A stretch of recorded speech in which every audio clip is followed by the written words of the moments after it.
Over the last 500 years, the world's borders have changed dramatically. Let's see how the map evolved.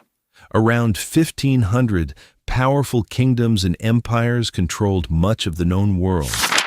European exploration began reshaping borders across the Americas and beyond. Colonial empires expanded rapidly, redrawing maps across entire continents. The British Empire grew into the largest empire in history, spanning the globe.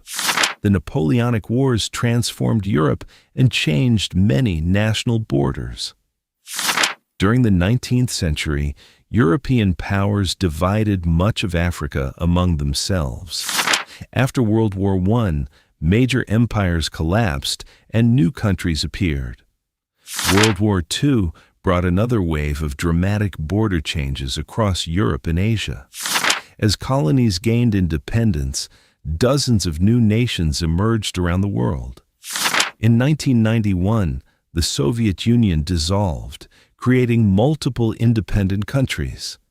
Yugoslavia also broke apart, forming several new nations in southeastern Europe. Even today, borders continue to change as new states emerge and nations evolve. Over 5 centuries, wars, empires, exploration, and independence movements reshaped the world map. And history is still being written. Over 500 years, borders changed, empires fell, and nations emerged. But the map of the world is still changing today.